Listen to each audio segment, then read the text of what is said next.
Bom, Celina, então vamos falar do contexto, né, que deu origem ao CPDOC, mas antes disso eu queria voltar um pouco à tua formação, né, concurso de Sociologia, você estudou na PUC. Não sei se esse é um bom momento. Qualquer coisa a gente volta um pouco Não, à pode sua origem ser, porque eu familiar. acho que tem a ver. Não, eu me formei em 1966 na Sociologia da PUC. Naquela época havia uma certa divisão de áreas, Sociologia, Antropologia e Economia. Aliás, Sociologia, Política e Economia, e eu optei pela área de Sociologia e Política. Imediatamente após, eu fui fazer o IUPERJ, fui da primeira turma do IUPERJ de mestrado. Fiquei mais ou menos um ano e pouco no IUPERJ. Depois eu fui para Paris para fazer um doutorado na França. Eu frequentei a Sciences Po, tive como orientador o Serge Ortigue, e fazia simultaneamente a faculdade a Sorbonne, né, Paris 5, que tinha o curso do Bourricot, que era mais especializado em ciência política.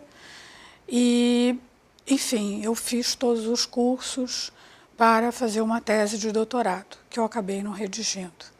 A minha tese de doutorado, acho que acabou sendo a criação do CPDOC. Não foi escrita, mas foi realizada. Bourricot não foi o seu orientador? Foi Bourricot, e dentro da Sciences Po eu tinha que ter outro também. Eu tinha dois, na verdade. E fiz também cursos no Arquivo Nacional da França, porque eu já tinha saído do Brasil com uma preocupação muito grande com o arquivo de Getúlio Vargas. E eu comecei a entrar muito timidamente e frequentei um curso sobre arquivos privados, Madame Douar, se não me falha a memória, que era especialista em arquivos privados, e eu comecei não só a frequentar os cursos, mas de vez em quando a me orientar com ela, a conversar com ela e explicar um pouco qual era a situação do arquivo Vargas. Não era nada mais do que eu tinha na cabeça. Como fazer quando chegasse ao Brasil, que eu ia ter que resolver o problema do arquivo Vargas. Só voltar um pouquinho, porque você ingressou na PUC em 6. Não sei Não, se formou. 63. 63. Eu Jango ainda. Qual era a tua motivação na época para fazer ciências sociais? Como é que isso era também recebido na tua família? Era uma opção estranha ou não? Não, veja só, a família é uma família de pessoas formadas em direito. Claro que o direito passou pela minha cabeça. Naquela época, meu avô era formado em direito, minha mãe era formada em direito, meu pai é que havia feito engenharia e era militar, tinha feito escola naval, mas, vamos dizer assim, a linha do direito seria a linha natural. Mas naquela época o direito era uma coisa muito formalista e muito pouco tentadora para um jovem. E eu certamente fiquei entre os dois, entre o direito, uma determinada época, e a sociologia. Mas a força da realidade brasileira, as questões que se colocavam para a minha geração nos anos 60, né, o momento de transformação que o Brasil vivia, eu tinha vivido intensamente o governo Juscelino, que meu pai trabalhava junto, né, que tinha sido o principal articulador da campanha de Juscelino. Então, foi muito próximo para mim, Jango também foi muito próximo, como também eu vi muitas reuniões da Revolução de 64 serem avisadas na minha casa, para serem avisadas ao Juscelino. Enfim, então a política era muito forte e, ao mesmo tempo, a questão social era muito forte, é a palavra certa talvez, mas era muito expressiva para a nossa geração. Quer dizer, a questão da pobreza, as questões não resolvidas da área social, a favela, era tudo muito complexo, né? E era uma realidade que você não tinha informação. Então, acho que para a minha geração, nos anos 60, estar na faculdade, estudar sociologia, a teoria era toda teoria, praticamente não se estudavam os brasileiros, né? Nem a teoria brasileira, nem o Sérgio Buarque de Holanda, nada. Se estudava Parsons, Talcott Parsons e Merkel, enfim, por aí. E os professores que vinham vinham muito também do exterior, então vinham com toda a teoria, vamos dizer assim, ou da Europa ou dos Estados Unidos, e a questão da realidade brasileira ficava na nossa cabeça como uma bomba. Eu acho que isso me marcou profundamente, eu acho que me marca também em relação ao CPDOC. No curso de Sociologia da PUC, na época, ele era mais teórico ou tinha professores preocupados já em entender essa realidade? Não, tinham professores preocupados, por exemplo, eu fui aluna do Manuel Maurício, cheguei até a dar aula para ele em curso pré-vestibular, porque era uma boa aluna de história, ele me pensou logo. E tínhamos professores muito bons, quer dizer, em antropologia, professor Manuel Diegues, em ciência política tinha o Cândido Mendes. Você não pode deixar de reconhecer que o Cândido é um homem de grande imaginação sociológica, né? Então, obviamente, o César Guimarães estava vindo da Europa, dos Estados Unidos, o Bolívar deu aula no mestrado, a Mauri, Sérgio Lemos, tinham muitos... Glaucio, você chegou a pegar? Quem? Glaucio Soares. Glaucio queria me levar para Flaxo, né? Eu não cheguei a ter aula com ele, mas a minha Lígia Sigor, nós tínhamos sido escolhidas por ele para ir para Flaxo, para fazer mestrado no Chile. Mas não sei, alguma coisa me dizia que eu não devia ir para o Chile. Foi uma coisa muito forte, realmente. Eu queria ir para a Europa. Eu queria ter uma abrangência maior de América do que a América Latina. Eu queria ver um mundo mais diferenciado. Eu não queria ir para os Estados Unidos. E aí o Fernando Henrique foi muito importante também. Porque ele... Como? De onde? Foi o seguinte, o Arquivo Vargas atraía para a casa da minha mãe uma quantidade de cientistas sociais brasileiros e americanos enorme. Então, eu conheci o Luciano Martins, que, aliás, foi visitá-lo semana passada. E o Luciano, como conheci Hélio Silva, como conheci o McCann, como conheci o Skidmore, o Levine, todos, eu não conhecia no CPDOC. Eu conhecia da sala de jantar da minha mãe. E essa imagem foi uma imagem que, não sei, eu estava saindo de casa ou chegando em casa, eu ainda morava com ela, ainda era solteira, e eu olho para a sala de jantar e tinha, assim, 6 brasilianistas trabalhando, ninguém tomando conta dos arquivos. Estava lá o Luciano, estava a Alzira, estava o Hélio Silva, estava o Levine, McCann, todos sentados. E eu disse, isso não vai dar certo, isso não pode dar certo.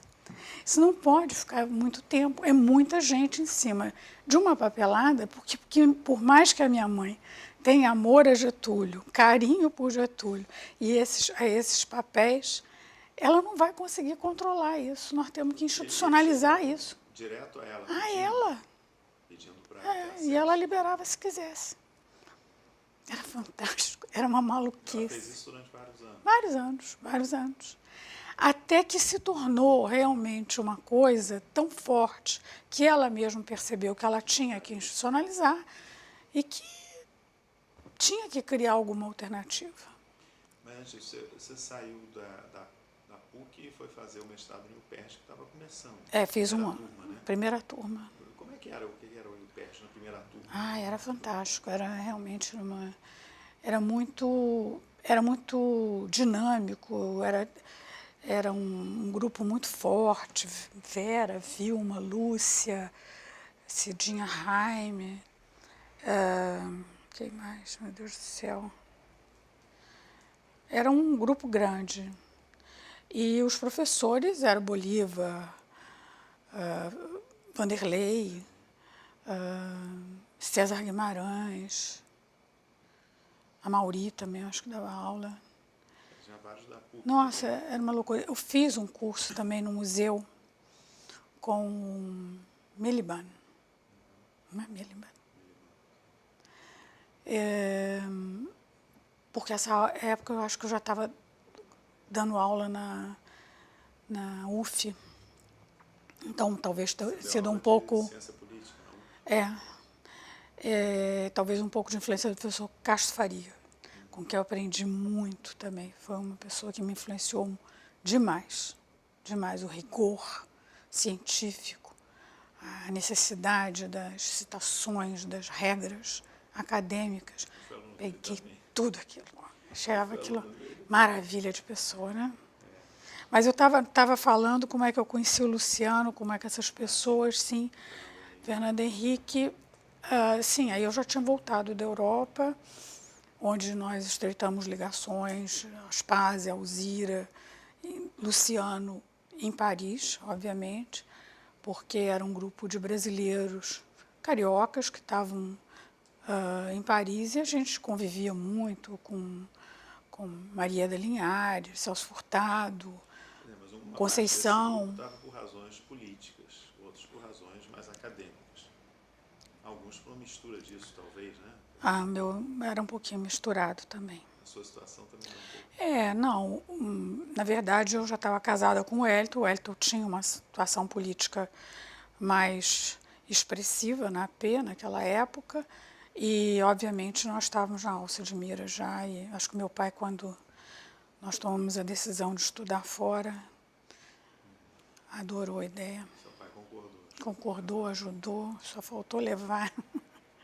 Nessa altura a revolução já tinha virado. Não, estava muito ruim, estava muito ruim. Isso já é nos anos 70, né? Mas você também tinha alguma participação? Pouco, um pouco. Não, eu fui mais da dissidência. Então a decisão de ir para lá tinha esse componente também de fugir um pouco do... Ninguém podia passar sem uma profunda revisão dos seus valores, ensinamentos naquela época, né? Realmente era muito forte. Nesse período na França, então, você reencontrou ou conheceu várias pessoas novas? Não, Luciano eu já conhecia, Alzira eu já conhecia, Aspásia tinha dado aula no lugar do Cândido Mendes, eu já conhecia todo mundo, só que a gente estreitou ligações, né? Estreitou amizades, evidentemente, frequentava, e como também frequentávamos os cursos, né? A Alzira fazia Burricot, a Aspásia fazia Touraine, o Wellington fazia, também era com o orientador de tese dele, era o Touraine. A gente, enfim, de vez em quando vinha um professor dar aula, Conceição, ou Celso Furtado, então ia todo mundo assistir, porque a perplexidade ante a realidade brasileira era muito forte, né? Além do mais, o Brasil estava indo muito bem, obrigado, né? E as nossas ideias tinham ido um pouco para o brejo. É, na época do milagre econômico aqui, né? Exatamente. Mas vocês tinham notícias também frequentes, poucas? Talvez você tivesse mais. Não, eu tinha muito, pelo meu pai e minha mãe. Seu pai, né? Eles me escreviam muito. Naquela época não tinha computador, né? Minha mãe, com uma boa escriba, escrevia umas 2, 3 vezes por semana. E recebíamos revistas, livros, tudo. Eles mandavam tudo para a gente. Para exatamente nós não perdermos o contato e voltarmos. Você mencionou que fez um curso ou umas palestras, não sei, no Arquivo Nacional Francês. Foi nessa época que você morou lá. E qual foi o interesse de fazer o curso? Getúlio. Já preocupada com o Arquivo Getúlio? Getúlio. Não tinha nada. Eu sabia que quando eu voltasse... Quer dizer, eu fui para fazer mestrado, doutorado, escrevi uma tese, comecei a fazer a tese sobre partidos políticos, PSD, PTB, como forma de sustentação de poder. Maricelina deve até saber mais do que eu sobre a minha tese, que depois eu acabei dando de presente para ela, dados, bibliografia e tudo que eu tinha escrito. E, aliás, ela começou no CPDOC como estagiária da minha tese, depois é que ela foi incorporada. E, na verdade, sim, nós estávamos lá estudando, quer dizer, e li tudo, quer dizer, além disso, a gente fazia curso de marxismo, né? Claro, li o Capital, tinha que ler, fazia parte das nossas ideias da época, pô. Nós tínhamos que ler tudo aquilo. Então, a gente fazia todos os cursos acadêmicos, fazíamos os cursos políticos e fazíamos reuniões, obviamente, convivia com o Marcito me dava tarefas para fazer também, para Moreira Alves, Márcio Moreira Alves, que era meu amigo, e com isso a gente tinha uma gama de coisas para fazer em Paris, que não dava tempo nem de ver muito a cidade, não. A gente trabalhava muito, inclusive visando uma informação mais precisa do que estava acontecendo no Brasil.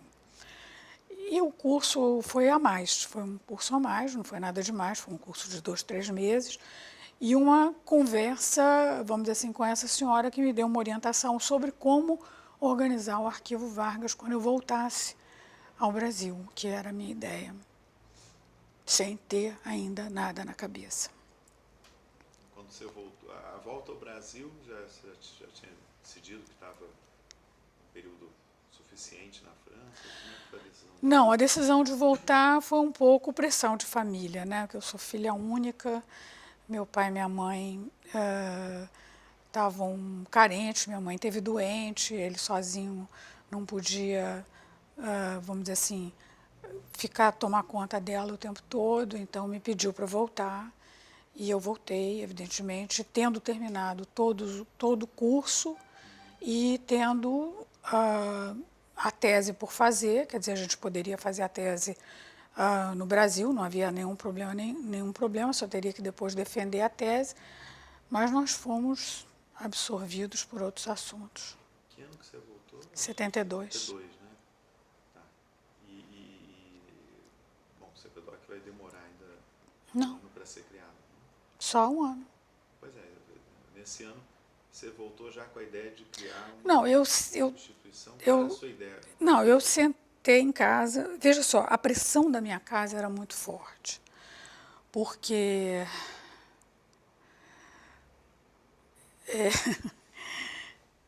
nós tínhamos uma parte da biblioteca de Getúlio dentro de casa, o arquivo organizado feito por Alzira de 30 a 45 dentro de casa, e a certeza de que na Fundação Darcy Vargas ela tinha guardado em 2 ou 3 quartos muito material a mais que nunca ninguém tinha colocado à mão, livros e documentos.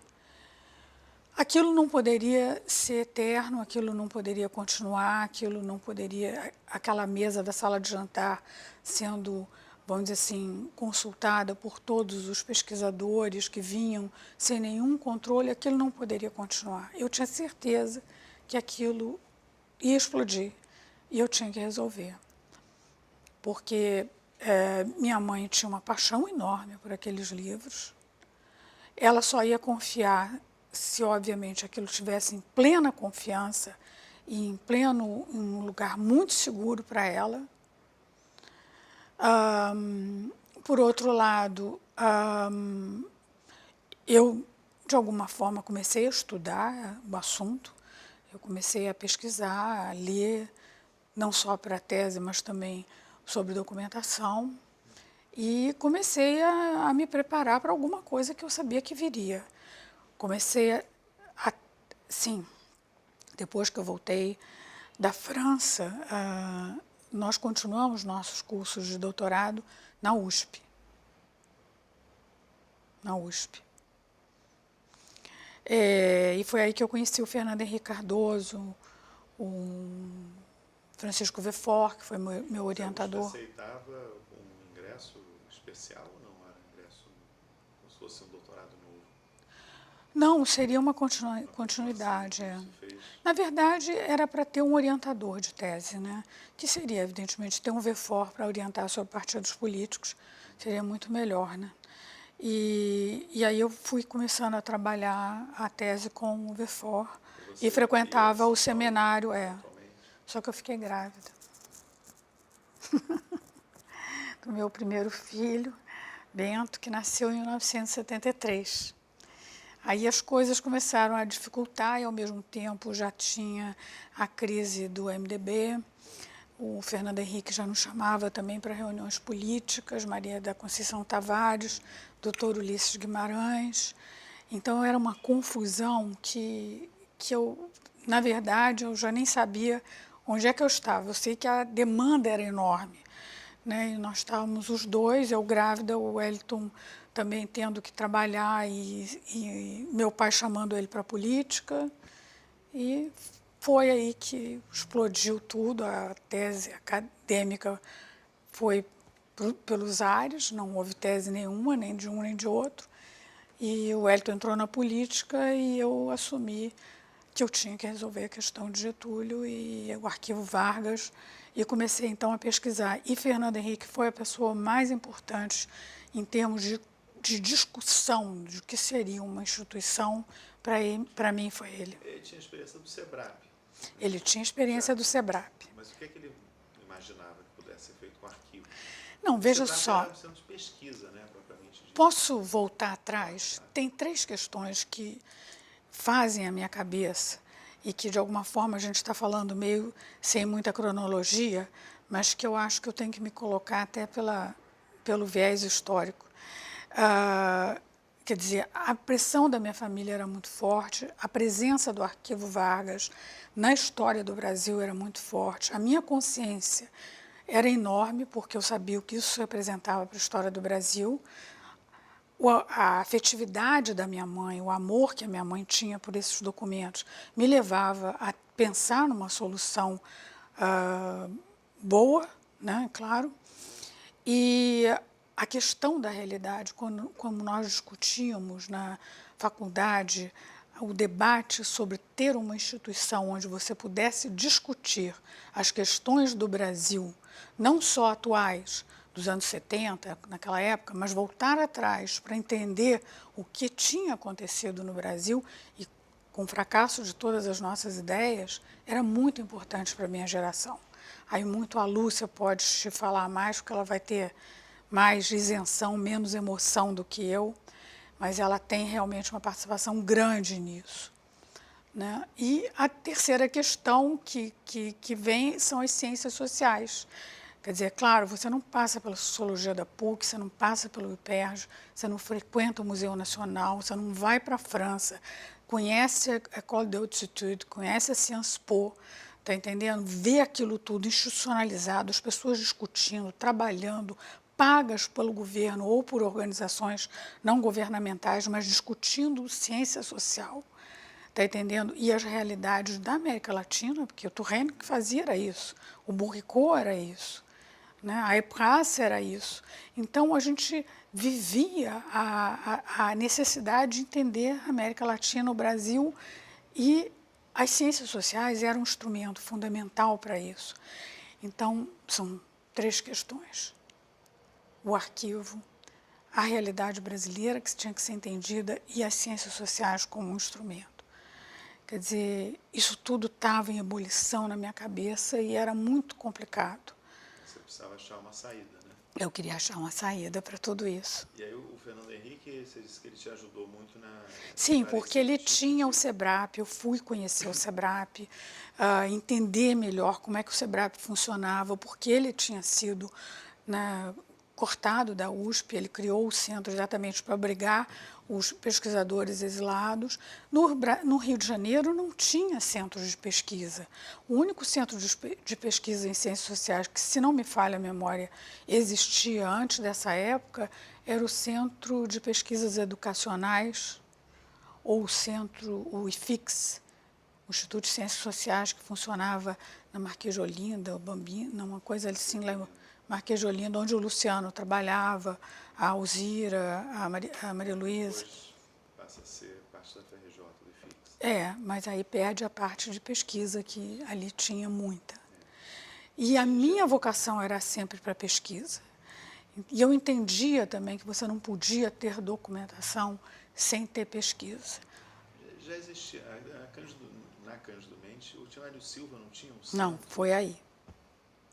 Foi aí, isso foi uma dissidência.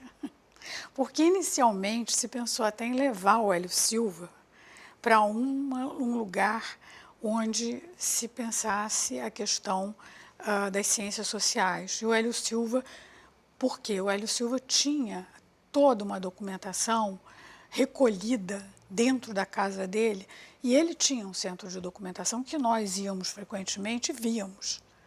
Ele era complementar ao Arquivo Vargas. Ele compilava muita informação. Sim, mas ele, além do Arquivo Vargas, ele consultava outros. Ele ia à polícia, ele ia ao arquivo do Itamaraty, ele frequentava os arquivos públicos, ele compilava, não há dúvida nenhuma. Ele fazia uma história, vamos dizer assim, de documentação, mas que, vou te dizer uma coisa, muito rica. Até hoje é referência para quando você tem uma dúvida de você tirar um documento que você não tem condições de ir ao CPDOC para consultar, você vai, você encontra a localização do documento, a data, a precisão do evento naquele momento. Eu tenho ele ali todinho e respeito muito. A ideia inicial era trabalhar com Hélio Silva junto. E o Arquivo Vargas, na sala de jantar da minha mãe. Ele pesquisando Getúlio. E ele não pensou, ele já queria levar o arquivo para Cândido? Sim, ele chegou a pensar em levar para Cândido Mendes, mas aí não era possível. Porque eu tinha vivido o IUPERJ, eu sabia o que o IUPERJ era, eu sabia as dificuldades do IUPERJ, eu sabia as dificuldades de dinheiro que a Cândido Mendes tinha nos seus centros de pesquisa. E aí houve uma dissidência, ele optou para levar a documentação dele para aquele Instituto de Memória da Cândido Mendes, e nós dissemos não, Getúlio não vai. E aí voltamos a trabalhar e a pesquisar e a conversar, até que se chegou à solução Fundação Getúlio Vargas. E aí minha mãe foi conversar com o Dr. Simões, escreveu uma carta muito bonita a ele, carta posterior. Ela primeiro foi conversar com ele. E, obviamente, Dr. Simões, você não conheceu ele, né? Eu conheci ainda, muito pouco, né? Pouco, né? Estagiário. Era uma figura. Era uma figura. E era um homem, vamos dizer assim, profundamente getulista, no sentido, não, vamos dizer assim, da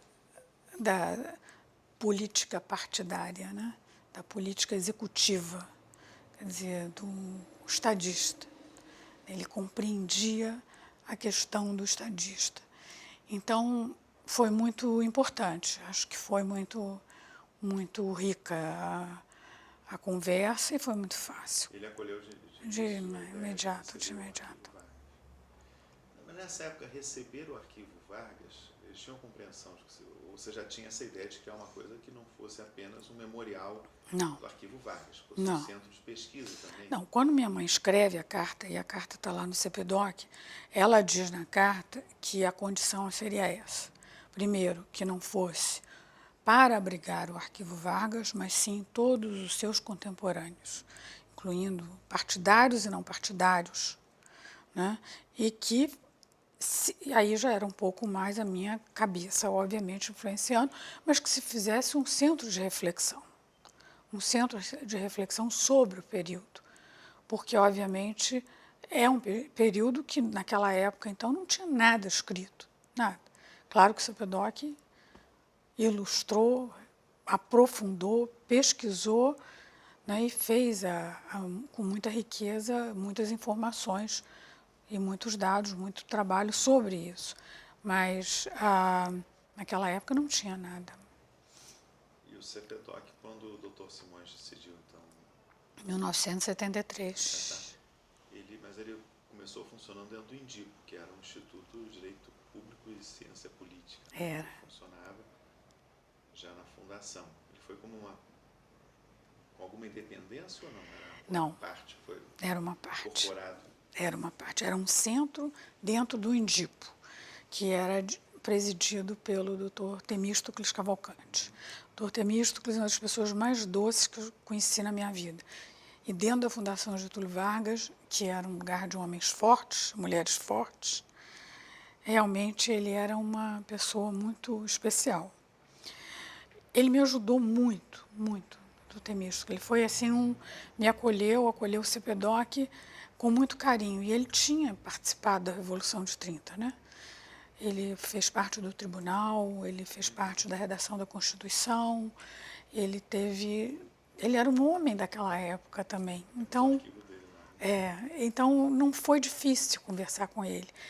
Toda a parte que formalizava o CPDOC, toda aquela parte, foi toda ela feita pelo Dr. Temístocles. Imagina ter o Dr.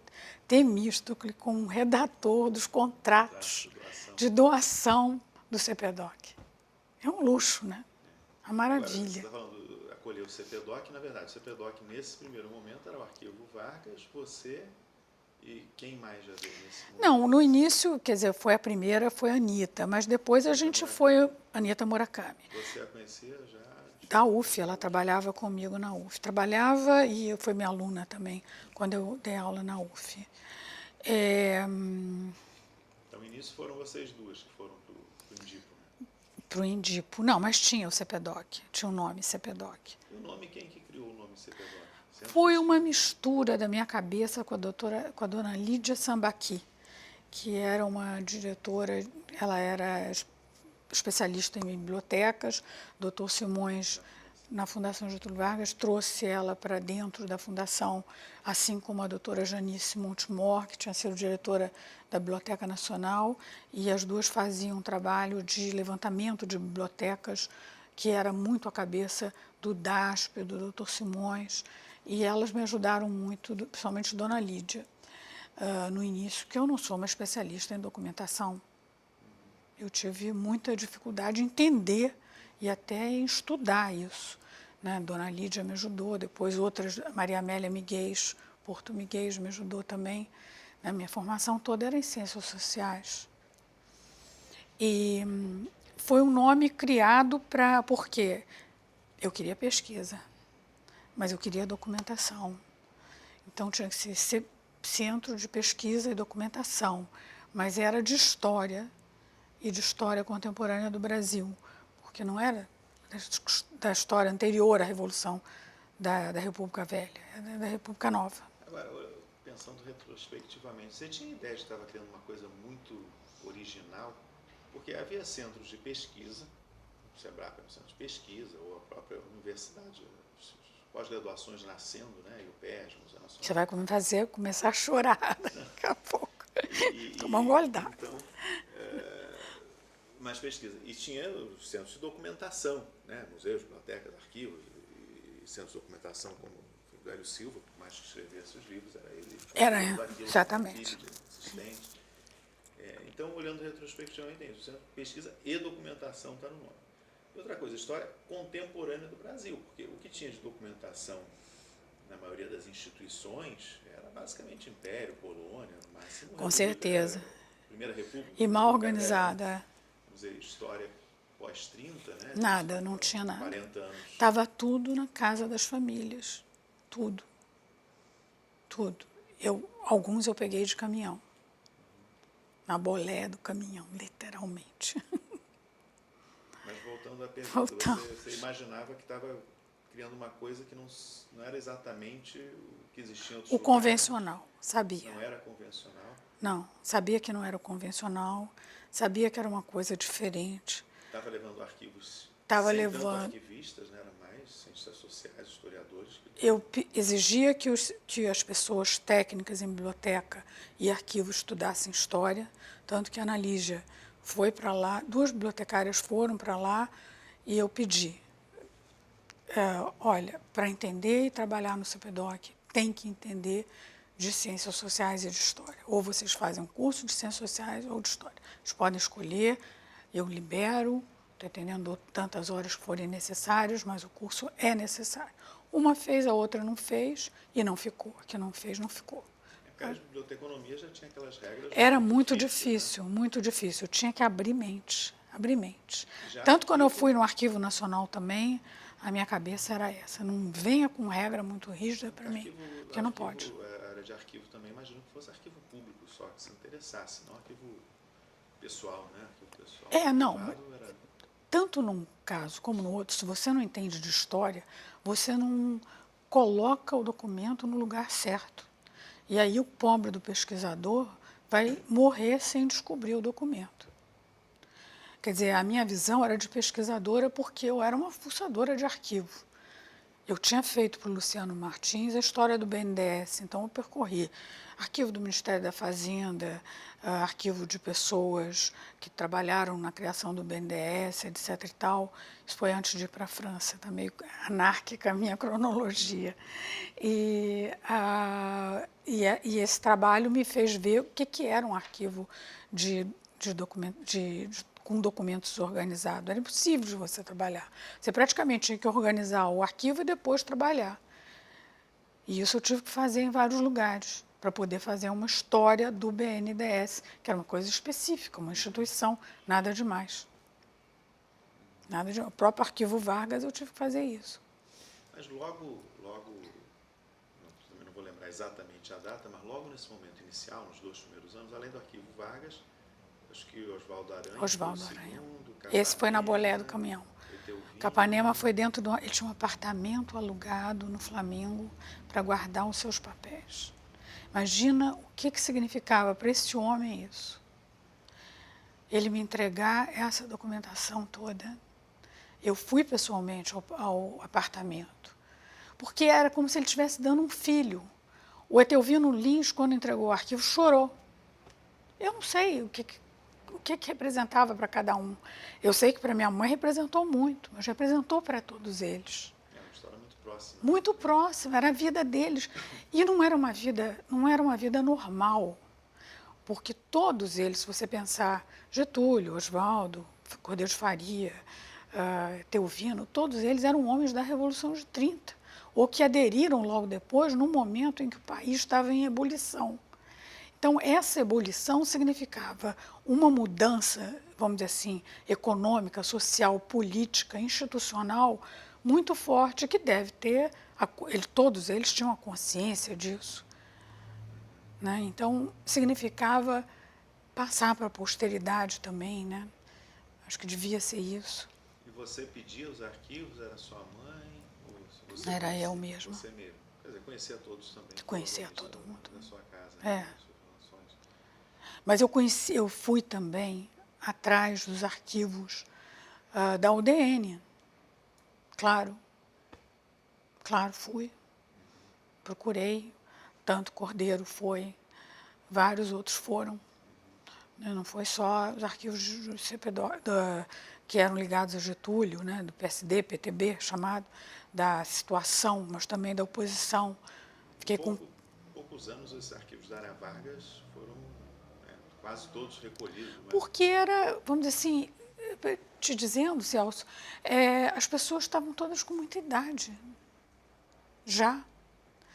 E era uma solução natural, né, porque a Fundação Getúlio Vargas com o Dr. Simões Lopes já era uma garantia. Era uma garantia, e uma instituição séria. Né? O CPDOC começando, eu estando lá, e eles viram também que as pessoas que eu estava trazendo eram todas muito sérias, vinha todo mundo com uma bagagem intelectual muito forte, né, com doutorado na França, com doutorado nos Estados Unidos, ninguém estava brincando. Ninguém estava brincando. Era dinheiro que entrava do Conselho de Cultura, era dinheiro que vinha da FINEP, era dinheiro da Fundação FOR. A Fundação FOR bancou o CPDOC durante o programa de História Oral inteiro. Toda a implantação da História Oral foi graças ao Richard Morse, que se encantou pelo CPDOC. O Morse conseguiu o financiamento. Ele era o representante da FOR no Brasil, naquele momento. Isso nos deu uma projeção internacional incrível.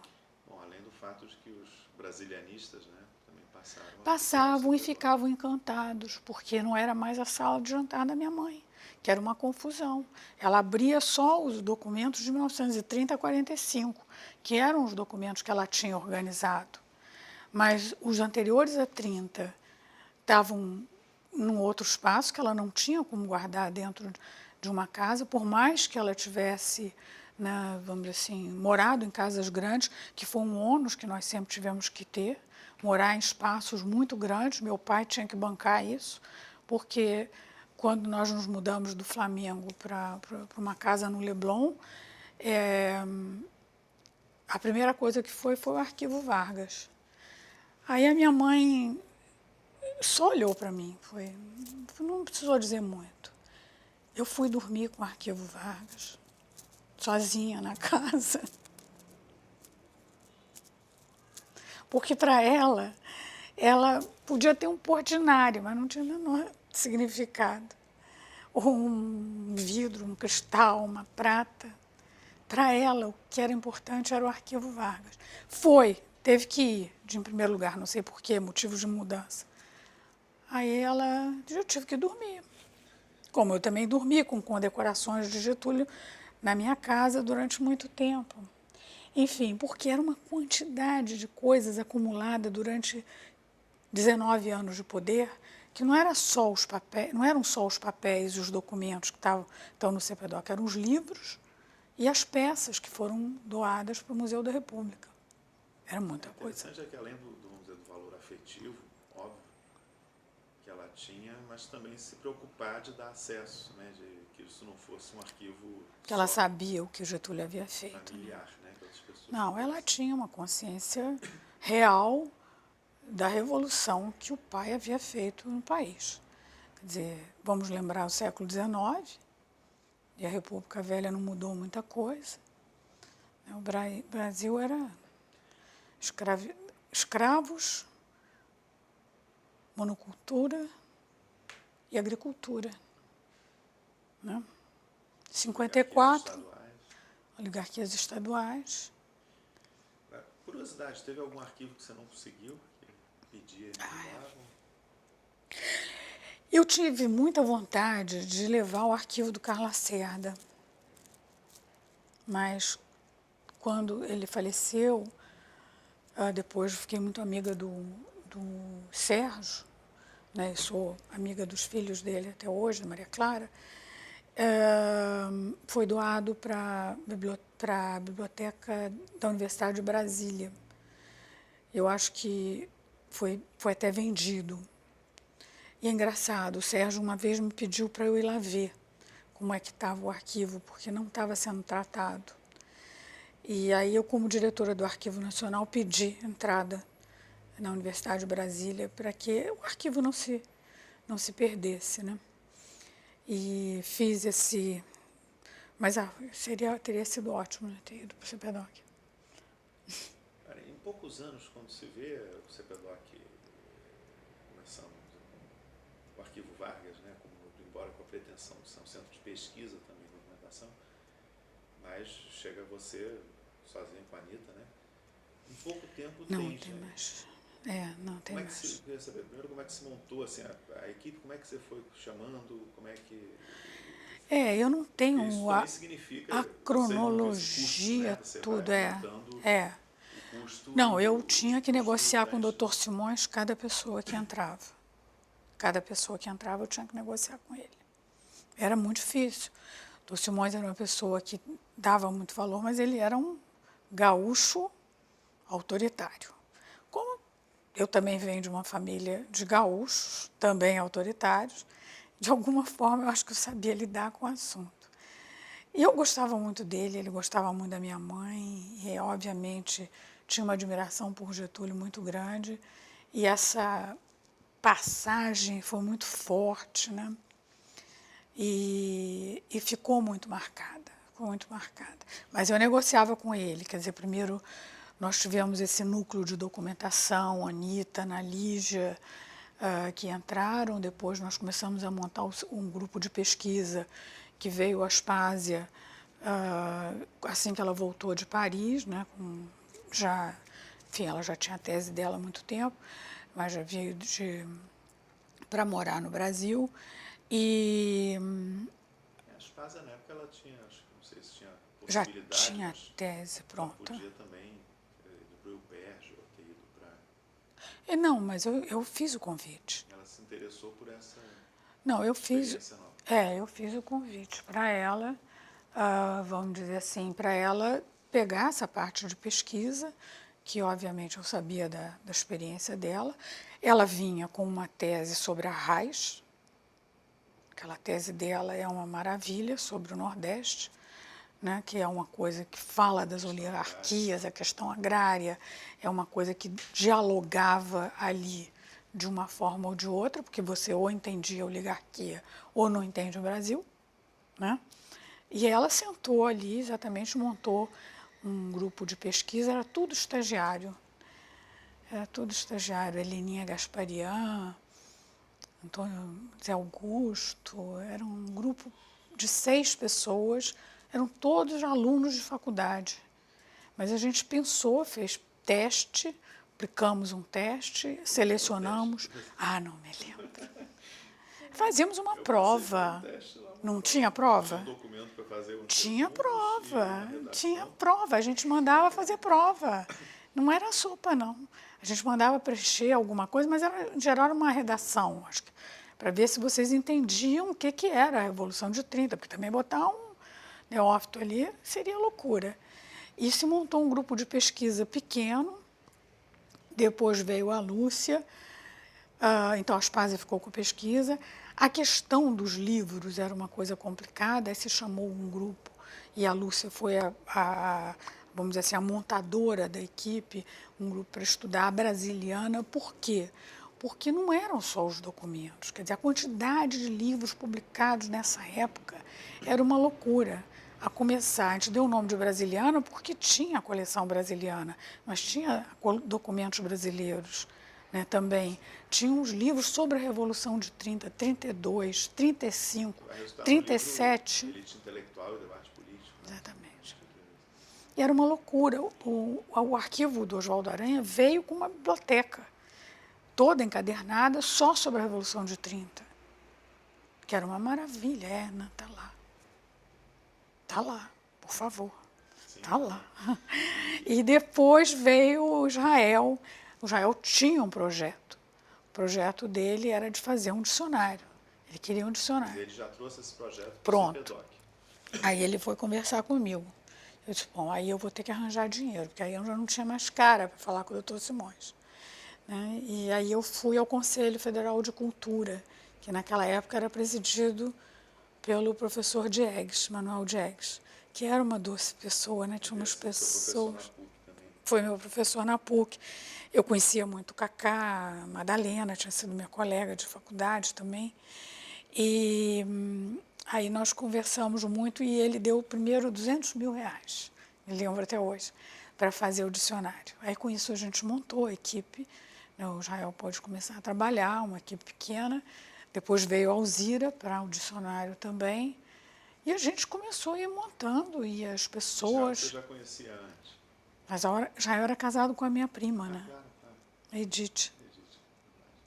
Aí começou... Mas também influenciado por aquela montanha de papéis e documentos dentro de casa. Claro que era. A Edith foi criado pela minha mãe. Ele via aquilo, era uma maluquice. É que a ideia do dicionário também, ela continuou sendo uma coisa muito original na época. Você não tinha um dicionário contemporâneo, né, de personagens vivos ainda, né? Tinha os Sacramento Blake, os dicionários antigos, né, do Império. Do Império, exatamente. Outras coisas. Como é que era recebido na época isso de por um lado, mexer com documentação, e documentação, às vezes pessoas ainda vivas ou muito recente, né? Isso não era visto como muito empírico e pouco teórico, não, por um certo tipo de público externo, né? E, por outro lado, com história contemporânea, que também não era o campo da história. Do ponto de vista, vamos dizer assim, dos pesquisadores acadêmicos, dos centros de pesquisa, no início, obviamente, que todos levantavam o nariz para o CPDOC e diziam, isso é coisa de maluco. São todas doidas. São todas doidas e não vai dar certo. Isso eu tenho certeza. Aí tinha umas brigas, tive briga com o Vanderlei, tive briga com todo mundo, mas eu também peitava, enfim, não tinha problema.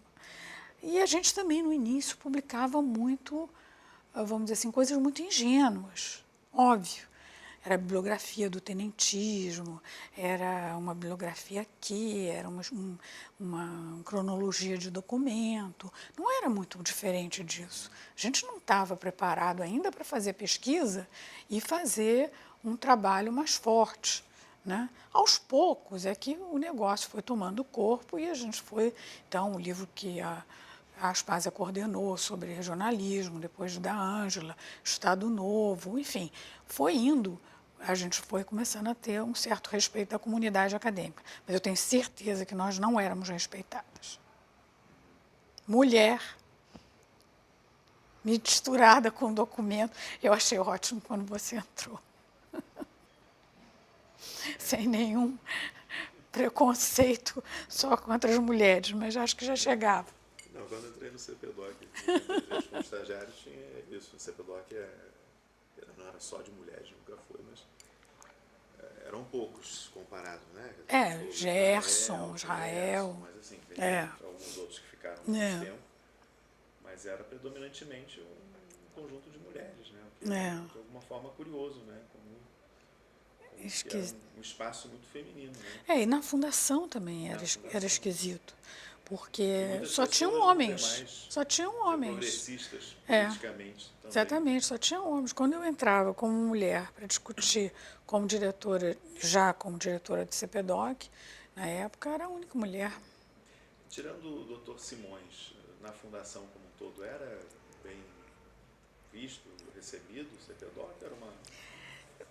Olha, como o CPDOC cresceu muito rápido, quer dizer, esses núcleos, no final dos anos 70, nós já estávamos com o projeto FINEP dentro do CPDOC, sendo financiados pelo governo, era o principal, um dos montantes mais expressivos da FINEP para a área de ciências sociais, Fundação FOR lá dentro, está entendendo? Quando a gente fazia um seminário, vinha a Fernanda Henrique, vinha a Richard Morse, ninguém, sabe, nós éramos muito respeitadas. Então eu comecei a ser chamada de imperialista, expansionista dentro da Fundação Getúlio Vargas, que eu já estava com quase 2 andares. Acabou ficando maior que o Indipo? Fiquei maior que o Indipo. Fiquei maior que o Indipo, tinha um orçamento maior que o Indipo e tinha uma experiência mais respeitável do Dr. Temístocles e nunca deixei de respeitar. Eu consegui a minha autonomia com o Dr. Afonso Arinos de Melo Franco. Que o sucedeu. Que o sucedeu. Aí, eu acho que eu tive mais... O doutor Afonso era uma pessoa que não tinha tanto apego assim, ao Indipo como o doutor Temístico tinha, né? Então foi mais fácil. Ele disse, não, minha filha, vocês têm que ter autonomia e eu entendo perfeitamente. Sou eu que vou falar com o doutor Simões. Eu disse, doutor Afonso, maravilha. Aí foi ótimo, foi muito bom. Esses anos iniciais, você falou, cresceu muito rápido. Além de crescer muito rápido, você já mencionou o dicionário, que era uma grande Nós tínhamos novidade. 100 pessoas trabalhando. Pois é. Teve uma época com 100 pessoas. 100. Isso na área das ciências sociais no Brasil, no Rio de Janeiro, nos anos 70. Mas aí a grande maioria em volta do dicionário. Não. A equipe do dicionário foi gigantesca. Olha, documentação, nós tínhamos o Gerson Moura, Branca Moreira Alves. O Gerson foi da documentação. Gerson era documentação. Por que eu queria botar? Fazia uns relatórios. Eu botava, vamos dizer assim, o pesquisador dentro da documentação, eles brigavam muito comigo. Mas por quê? Porque eu entendia que só o documentalista não ia entender aquilo. Havia uma simbiose muito grande entre a documentação e a pesquisa. Por exemplo, você colocar um Gerson Moura dentro da documentação era muito especial. Por quê?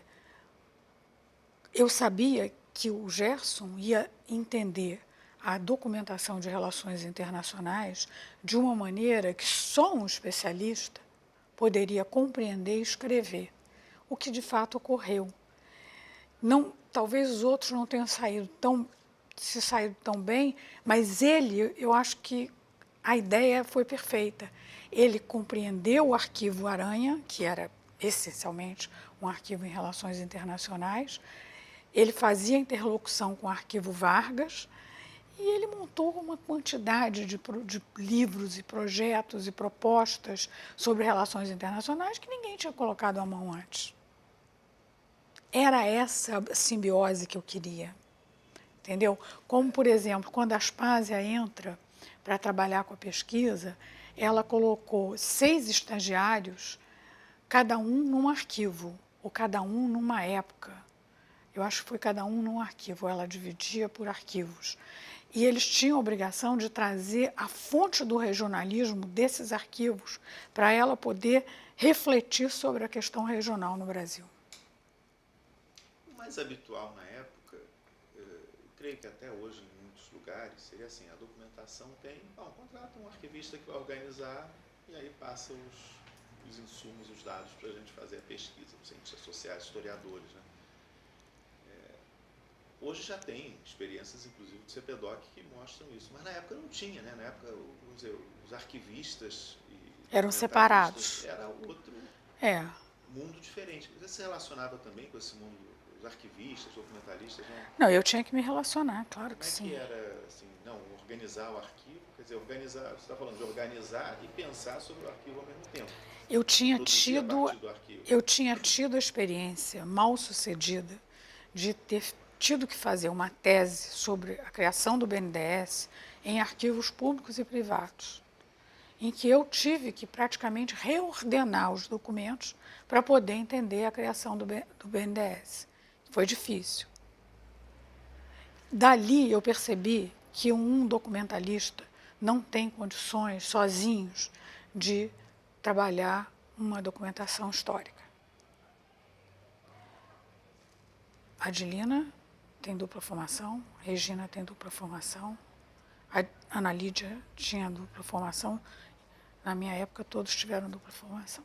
E os que não tiveram, saíram. Não dá, é impossível. Você faz bobagem. É aquela piada que todo cientista social sabe, que uma bibliotecária foi catalogar o livro do Sérgio Buarque de Holanda e colocou em Botânica, Raízes do Brasil, né? Então, é isso. Isso era o nosso cotidiano. Não pode ter Raízes do Brasil aqui em Botânica. Esse erro não vai acontecer. Tinha que estudar. E a gente fazia seminário, eu e a Aspásia ficamos lá várias vezes, debatendo. O que é a Revolução de 30? Pá, como é que foi a Revolução de 32? Pá. Isso juntando também. Todo mundo. Só faltava, tinha todo mundo. Tinha que participar. Porque a gente estava aprendendo junto. Nós estávamos aprendendo também. Alguns documentos eu não tinha lido. Eu não tinha lido o arquivo Vargas inteiro, né? Me obriguei lá dentro, que não sou louca. E as entrevistas começaram, o programa História Oral é de 75, não sei exatamente 75. quando, mas você falou que que estava na frente da Fundação FOR como representante. Foi porque o seguinte, a gente percebia que nem todo mundo tinha arquivos tão estruturados, como o caso de Getúlio, Oswaldo Aranha, que são realmente os mais expressivos, né? E algumas pessoas precisavam falar, mesmo porque tinha a questão do regime militar, tinha a questão, vamos dizer assim, de uma mudança política muito forte, em que a expressão oral talvez pudesse ajudar as pessoas a se organizarem e a falarem melhor. E a Aspásia evoluiu da pesquisa para a questão das entrevistas e a gente teve o apoio do Richard Morse para isso, porque a história oral era uma coisa desconhecida no Brasil. Quem trouxe foi a Fundação FOR para o CPDOC, montar um centro de não é documentação, em pesquisa em história oral, que também chamava, acho que pesquisa em história oral. Eu acho que sim, não tenho certeza. E a gente trouxe os melhores do mundo na época. Veio um, que eu não me lembro, que era dos Estados Unidos, e a Eugênia Maia, que tinha a pesquisa com a Revolução Mexicana, e a gente fez um debate, um era mais especializado em elite, o outro menos mais em sociedade, enfim, fizemos um debate para entender melhor o que era a metodologia de história oral, para depois sair fazendo isso. E depois criamos, fomos inovadores mais uma vez. E também tinha os personagens vivos, né, que podiam ser entrevistados, tenentes ou pessoas Exatamente. Dessa época. E acabou sendo também muito inovador, né? Muito. Uma novidade. Apesar de também ter tido críticas em muitos momentos, que é uma história... a pessoa chegava a ouvir, às vezes, uma história mais preguiçosa, não tinha compreensão de que se estava também produzindo uma fonte. Uma fonte que poderia desaparecer. Com um pesquisador, né? Que podia desaparecer. E eu te digo, nós erramos, né? Nós fizemos uma relação de pessoas pelos mais antigos, e, na verdade, outros faleceram mais jovens que tinham sido presidentes da República. E nós não chegamos a entrevistá-los completamente, como Juscelino e João Goulart. Agora, o fato de lidar também, você está falando de um centro de história contemporânea, com cientistas sociais, historiadores, mas também é um centro que, pelo menos, né, no início, boa parte da sua trajetória, lidava com elites políticas. Né?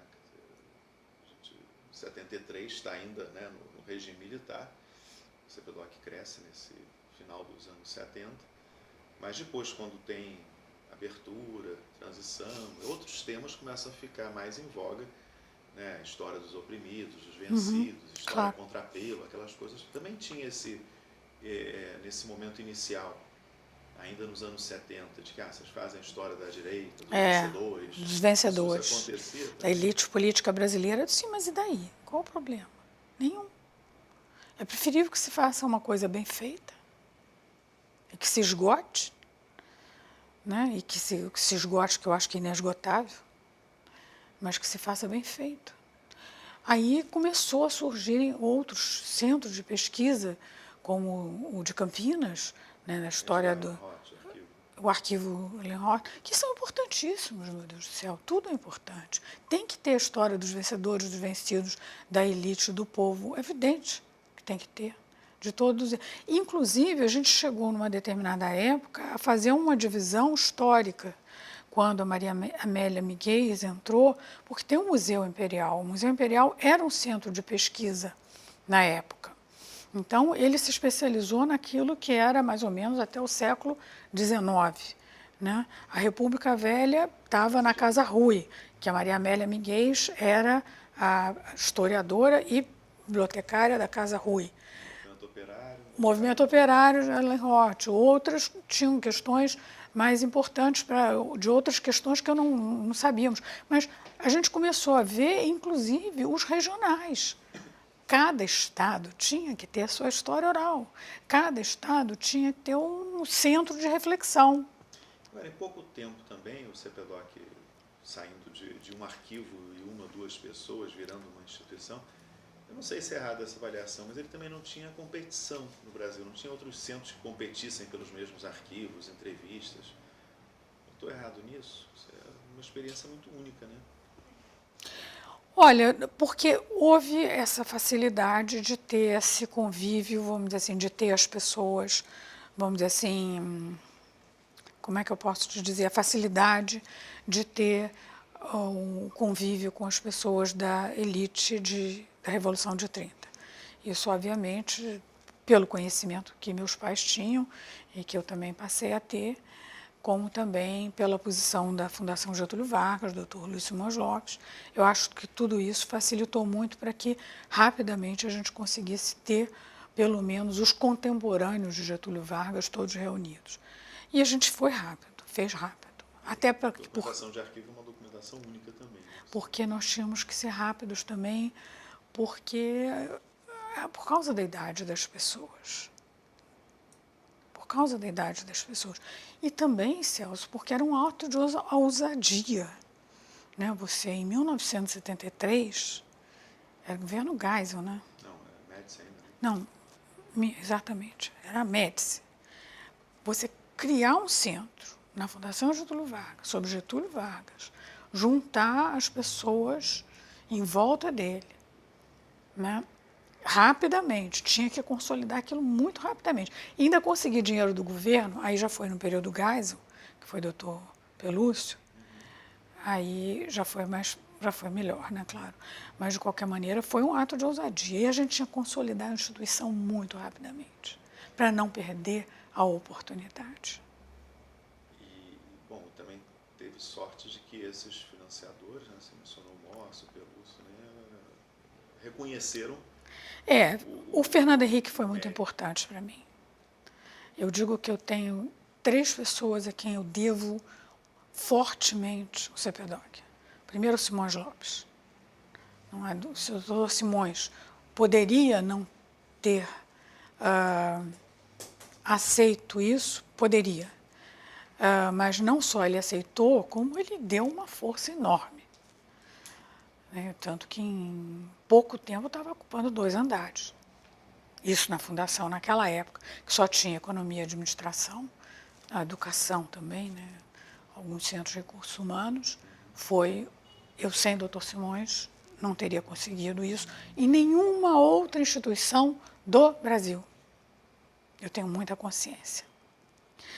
O outro foi Fernando Henrique Cardoso, que me ajudou a refletir sobre a instituição e a forma de ter uma instituição que fosse pública ou privada. Getúlio não podia estar numa instituição pública naquele momento, no governo Bom, de interesse público, mas privado. Né? Ele teria que ter um caminho privado qualquer que pudesse um dia, não sei, para onde ia evoluir aquela revolução, não é? Então, politicamente, acho que Fernando Henrique foi importantíssimo para mim nesse sentido. Ele me ajudou muito. O doutor Pelúcio foi a pessoa que, no governo Geisel, financiou, vamos dizer assim, internamente, porque nós tínhamos 2 orçamentos. Nós tínhamos o orçamento da Fundação Getúlio Vargas e o orçamento da FINEP. Era praticamente equivalente. E com isso a gente conseguia crescer. Pelo orçamento da FINEP. FINEP. A gente crescia com a FINEP. Aí a fundação, quando via, já estava. Entendeu? Que foi a maneira de desenvolver. E uma 4ª pessoa, o Richard Morse, que foi uma apresentação do Fernando Henrique para o CPDOC. Para mim, ele me levou à Fundação FOR, abriu uma porta e disse, conversa com esse homem, que ele vai lhe ajudar em muito na Fundação Getúlio Vargas, que ele vai entender o seu projeto. E foi realmente uma maravilha. Eu fiquei uma manhã inteira com o Morse e com o Michael Conniff, os 2. Dali saiu História Oral, depois saíram outros projetos, e em tudo foi realmente o Morse deu o viés internacional que a gente precisava e nos lançou internacionalmente. Foi muito bom. Eu já ouvi falar, não sei se você considera esse também um marco na história do CPDOC, quando teve o seminário sobre a Revolução de 30, os 50 anos, né? Foi ali. Mas eu não sei se para você tem algum marco anterior, vamos dizer, Não, ali foi.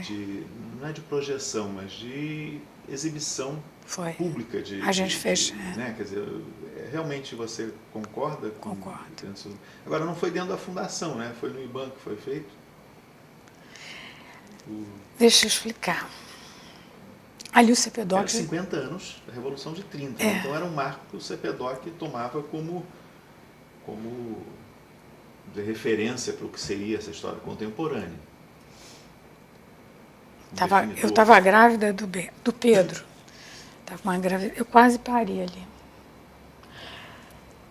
O que eu posso te dizer? O CPDOC estava muito importante. Nós dávamos primeira página todo dia de jornal. Todo dia. Durante o seminário da Revolução de 30, nós demos primeira página nos jornais do Rio de Janeiro. Aquilo deixava a fundação enlouquecida. Enlouquecida. Não foi na fundação? De felicidade ou de ciúmes? Ciúmes. Ciúmes. Ciúmes. Eu tive que fazer no IBAN, foi uma forma de afastar um pouco de dentro da fundação, para ter um pouco mais de liberdade de convidar quem a gente quisesse, porque tinha gregos e troianos, e a gente não queria ter a liberdade de conversar com todo mundo e de ter um debate aberto sobre a Revolução de 30, e fizemos. Depois saiu a publicação, né, com os textos todos. 2 livros sobre o seminário. Foi aí o nosso Debut. Concordo contigo. Agora foi complicado, foi institucionalmente. Ali nós estávamos muito grandes para a fundação. Ali as pessoas já estavam todas muito apreensivas com o tamanho que o CPDOC estava adquirindo na fundação. Por isso que às vezes a gente tem que andar de salto alto lá dentro. Uma outra característica, Celina, que a gente já mencionou várias delas, né? E muitas delas assim, muito inovadoras em termos de produto, em termos de junção de pesquisa e documentação, mas também eu acho que, queria também ver se você concorda, essa marca desde o início de uma interdisciplinaridade muito forte. No sentido, essas pessoas que foram, alguns faziam sociologia, ciência política, história, antropologia, tinham experiência, né, como documentalistas de alguma forma. Isso foi acontecendo, era mais ou menos premeditado? Como é que isso aconteceu? Porque a experiência universitária é muito diferente. Departamentos muito estanques. Se agregam, se não no início, logo em pouco tempo você tem um departamento disso, departamento daquilo, né? Placa de um, placa de outro. E o CPDOC, assim, até hoje mantém isso, não tem departamentos, né? Mas nesse momento inicial, isso foi acontecendo porque era quem estava disponível e vem cá e por acaso um fez política, outro estava interessado em relações internacionais, outro era de história, ou de alguma forma vocês tinham também consciência disso? Não, a gente tinha consciência disso. Em que medida foi um projeto mais consciente ou um acaso? Não, veja só, a própria Escola de Sociologia e Política, né, é uma escola, vamos dizer assim, aberta. Né? Ela é uma escola que te leva a optar por um nível de especialização, se você quiser, ou sociologia, ou política, ou economia. E ali você convive com tudo e você tem aulas diferenciadas com umas pessoas ou com outras, tanto faz. Na verdade, foi proposital também, porque eu acho que a experiência que você tem na Europa é uma experiência mais multidisciplinar, né? Você não faz só um curso de ciência política, você também frequenta um curso do Bourricot, tá entendendo? Nós íamos todos assistir o Bourricot falar. Por quê? Só pelo prazer de assistir o Bourricot. Isso na Europa é comum, e você podia, a universidade era aberta, né? Você tinha essa possibilidade. Você ia assistir um Touraine, eu era aluna do Bourdieu?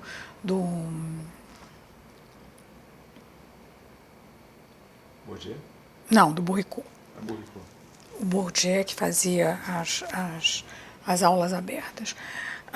Mas você podia assistir um Touraine e, obviamente, aprender, tá entendendo? Fazer esse curso de marxismo, tudo era aberto, tudo funcionava. A universidade na França era depois de maio, né, de 68. Nesse primeiro momento, não sei se é muito errado, até as pessoas que você mencionou e as instituições, na época, nos anos 70, seriam mais do que seria ciências sociais, do que história propriamente dito.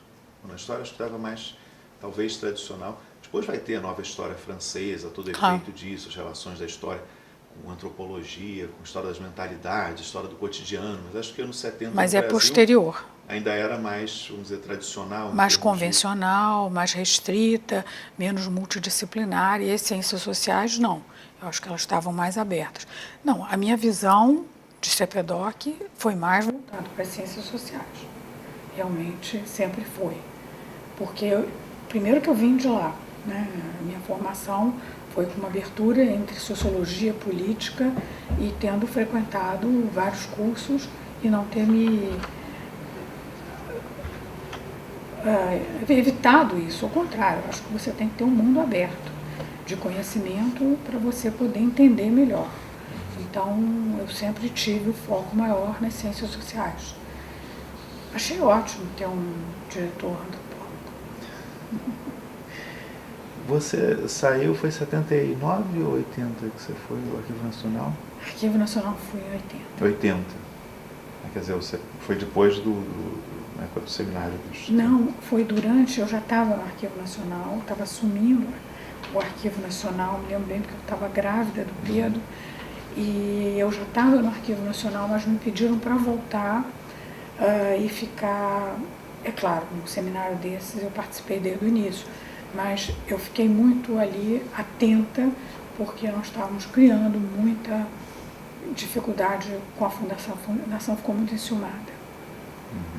Você tinha que segurar. atuar. Quando você foi para o Arquivo Nacional, não foi a Alzira que ficou logo de responsável? Como é que ficou? Não, quem ficou... Você continuava como diretora do CPDOC? O doutor Simões não me deixou largar o CPDOC.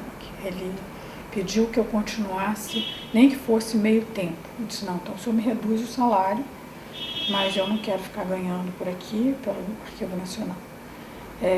O senhor faz uma redução salarial, eu fico como diretora meio tempo, mas eu venho, obviamente, e toda vez. Quem ficou no meu lugar, eu acho que no início foi a Célia Camargo. Depois eu acho que foi a Alzira, depois eu acho que foi a Lúcia, é isso? Depois a Marieta. Foi. E depois você. Nesse período no Arquivo Nacional você acompanhava de perto? De perto. E quando tinha reunião de diretores, eu tinha que ir à fundação. Eu ia. Quer dizer, as pessoas me informavam o que estava acontecendo, qual era a discussão, e eu participava da reunião de diretores.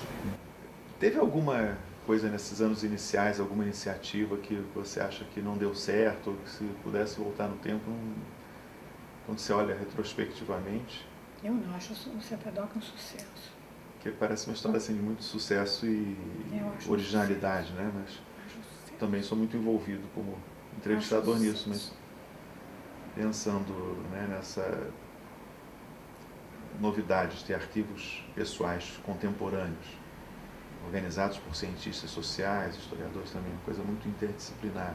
Muito disciplinar, produtos muito critério, produtos sendo criados a partir disso, né? Reflexões sobre isso, metodologias novas. Eu acho que a gente tem, e agora vocês estão com um curso, né? Eu, no início, teve um momento, eu sempre tive muito medo, eu vou te dizer isso assim, abertamente. Alguém pode até dizer, não, a gente teve a opção de fazer curso, não fez porque teve um momento que eu mesma tive receio.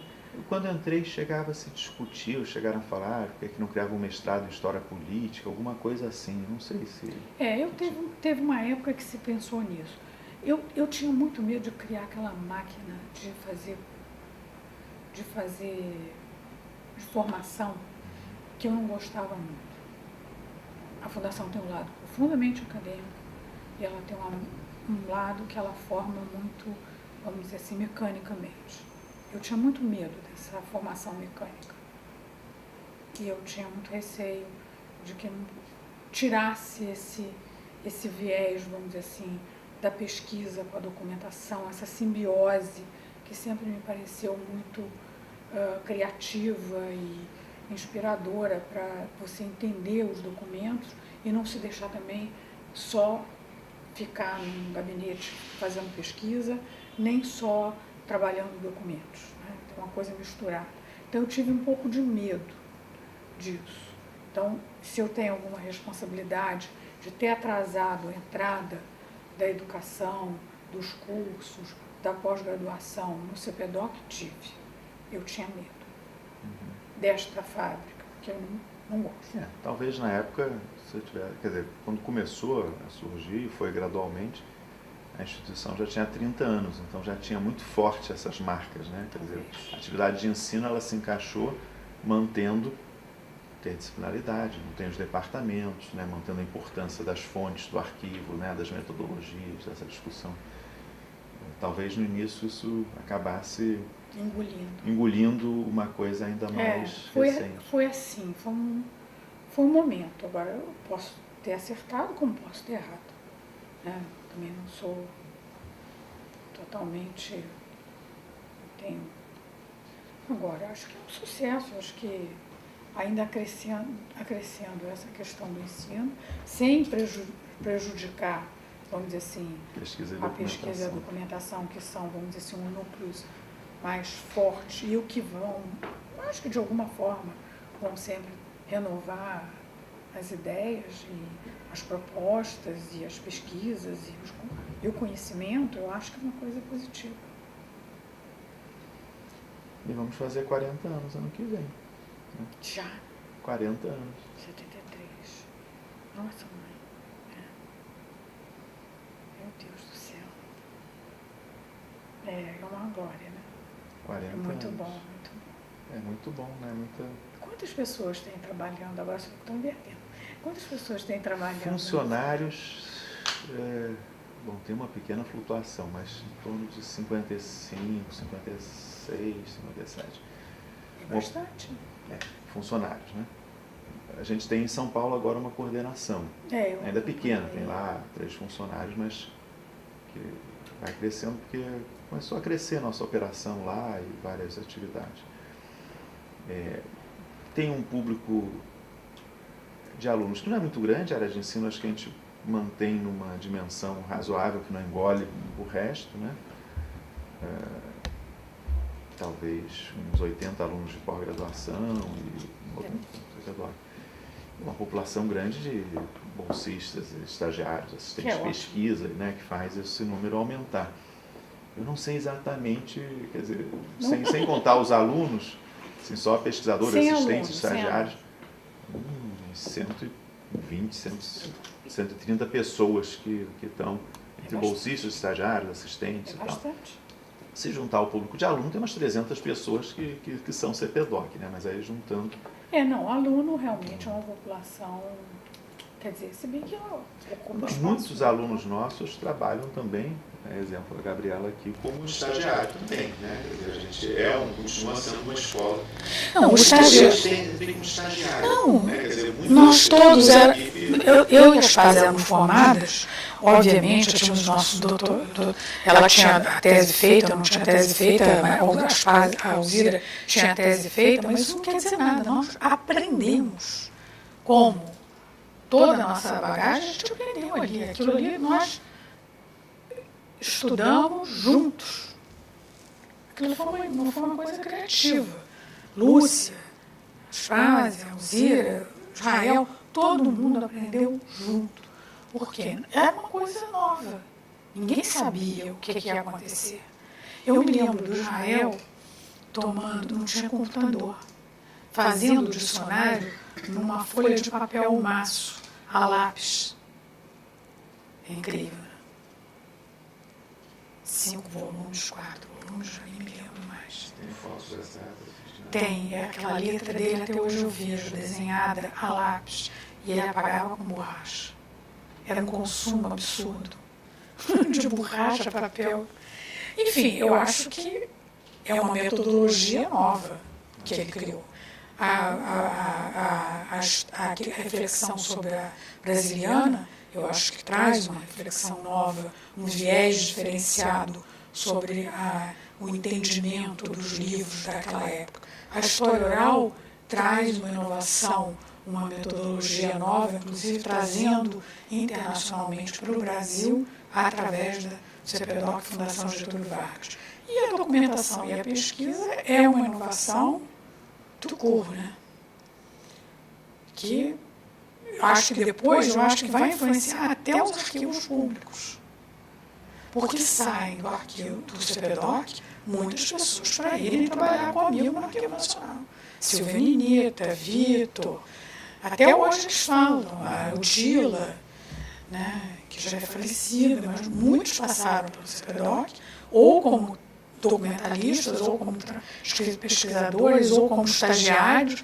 A gente pegava todo mundo. A própria Célia Camargo foi coordenar o convênio com a Fundação.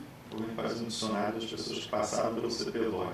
Como é que é? Um dicionário das pessoas que Vamos passaram fazer? pelo CPDOC, onde estão hoje, né? Não, mas eu acho que nós temos. Eu acho que. Todos os estagiários, assistentes, bolsistas, pessoas que. Eu acho que isso é uma tarefa para os 40 anos, não? Tem que começar. Não, porque tem pessoas que acabaram na política, né? O Cezinha.